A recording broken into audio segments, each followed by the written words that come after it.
Bonjour et bienvenue dans votre hebdo.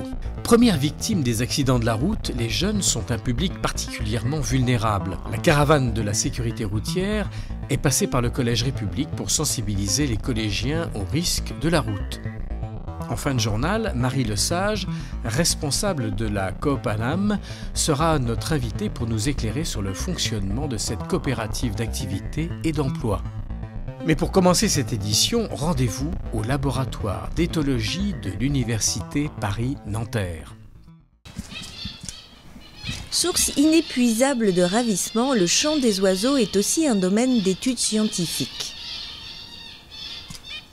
À l'Université Paris-Nanterre, des chercheurs planchent sur la question depuis 30 ans au sein du laboratoire d'éthologie cognition-développement.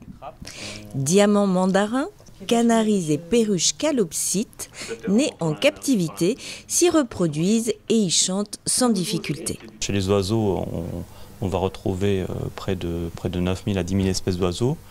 Et près de la moitié de ces espèces appartiennent à sous-ordre des ocines, des oiseaux qui apprennent à chanter en écoutant leurs congénères. D'autres espèces, comme par exemple le coq, sont capables de chanter, mais si on élève un poussin en isolement depuis l'éclosion et qu'on le laisse se développer, son chant ne sera pas altéré par cet isolement, alors que si on élève un jeune diamant mandarin en isolement social pendant sa vie précoce, comme un bébé humain, il ne pourra pas chanter. Comme un bébé humain qui aurait été élevé sans contact sociaux ne développera pas le langage. Comment le répertoire de ces oiseaux évolue-t-il au fil des générations? Les chercheurs ont étudié les gazouillis des petits diamants mandarins. Dans la nature, chaque mâle diamant mandarin produit un chant différent. Et en utilisant des procédures de playback, on a pu apprendre à un oiseau à imiter un modèle de chant diffusé par haut-parleur. Et on a obtenu un nombre suffisant d'oiseaux qui ont produit une imitation parfaite de ce chant qu'on a diffusé par haut-parleur. Et on a utilisé ces oiseaux qu'on a placés avec des femelles en volière, qu'on a laissé reproduire, pour voir comment le chant allait évoluer de génération en génération. C'est-à-dire que dans cette colonie atypique où tous les mâles chantent le même chant, est-ce que les jeunes mâles qui vont naître dans cette colonie vont produire le même chant ou est-ce qu'ils vont inventer, improviser de nouveaux chants?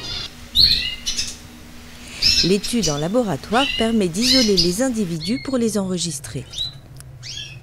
Donc ici, dans cette pièce, on a des caissons, des mini-studios d'enregistrement dans lesquels on place les oiseaux pour obtenir des enregistrements de bonne qualité. Donc on a un oiseau dans une cage avec un micro et parfois un haut-parleur quand on leur diffuse des sons. Donc ces micros sont connectés à un ordinateur via une interface audio et on enregistre en continu tout ce qui se produit dans la cage. Et donc, vous voyez ici le logiciel qui fonctionne et qui enregistre en ce moment le chant des oiseaux. On a une dizaine de perruches par exemple, justement, en ce moment, on s'intéresse aux influences de la musique sur le partage alimentaire, par exemple, en diffusant à ces oiseaux de la musique et en fonction du type de musique, de voir si les oiseaux vont plus facilement partager ou au contraire. Si on diffuse par exemple de la musique dissonante, voir si ça va affecter leur comportement. Ces oiseaux apprennent à chanter en imitant leurs aînés, un peu comme l'homme apprend à parler. D'où l'intérêt d'étendre les recherches à la communication humaine.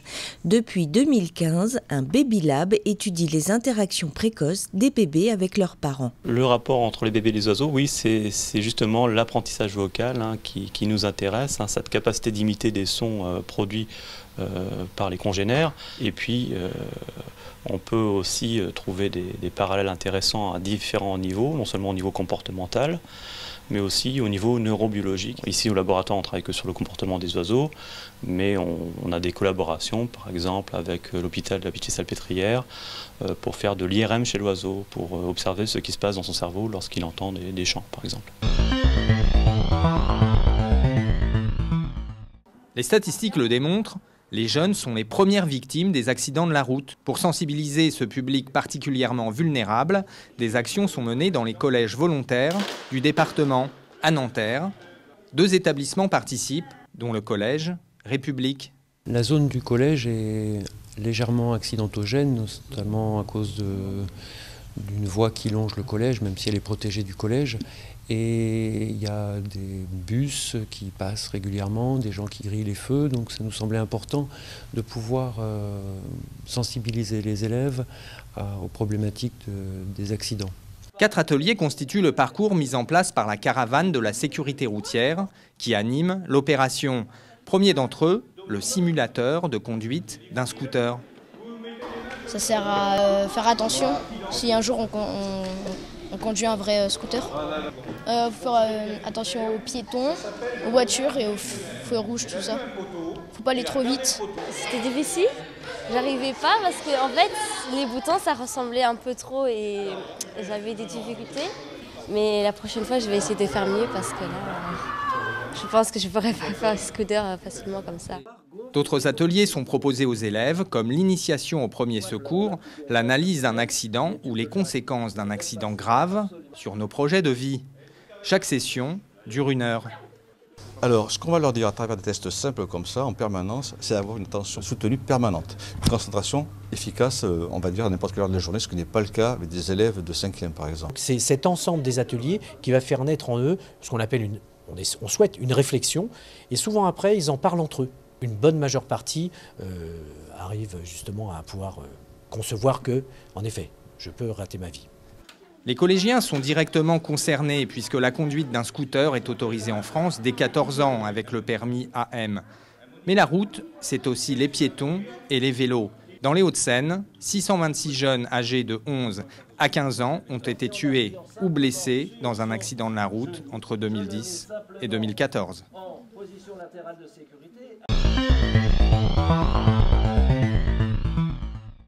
Depuis 20 ans maintenant, la campagne s'invite dans les rues du centre-ville. Animaux de la ferme, produits du terroir, animation pour tous, la ferme géante fait son retour. Du 24 au 25 novembre, de 11h à 19h.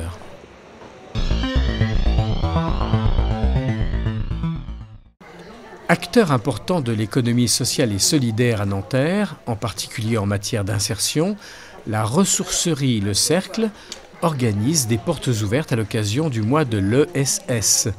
Le 24 novembre, de 15h30 à 17h30, vous pourrez échanger avec les acteurs de cette grande boutique au cours d'un goûter.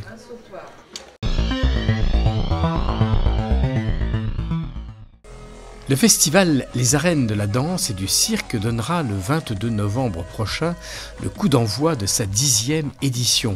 Rendez-vous sous le chapiteau des Noctambules Michel Novak qui va pendant 5 jours vibrer au rythme d'une centaine de danseurs et de circassiens représentatifs de la diversité des courants de la danse et du cirque contemporain.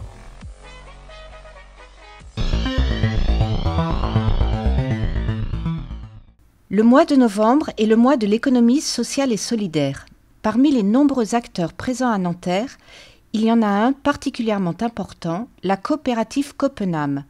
Comment ça marche, une coopérative d'activité et d'emploi ? On a un projet d'activité, on ne sait pas comment le développer. Eh bien, on peut le faire à l'intérieur d'une coopérative. Ça veut dire qu'on se concentre sur le développement de son métier qui peut être formateur, qui peut être graphiste, qui peut être pâtissière, qui peut être photographe. Et on va être accompagné pour ce métier d'entrepreneur. Donc, on va s'occuper que de son cœur de métier, donc développer celui-ci, donc chercher ses clients, chercher ses fournisseurs. Mais toute la partie administrative, et c'est la coopérative qui le porte. L'intérêt, c'est qu'on n'est pas seul, c'est qu'on le fait en collectif et qu'on a cet accompagnement collectif. Donc on est en groupe pour pouvoir développer ce projet. Et puis surtout, quel que soit son niveau, c'est-à-dire qu'on peut être soit débutant entrepreneur, mais on peut être aussi avoir eu une structure avant et se dire qu'on en a assez d'être seul. Et de rejoindre un collectif comme Copenam, ça permet de rompre cet isolement, d'être sur un territoire, de pouvoir s'entraider, de pouvoir être accompagné.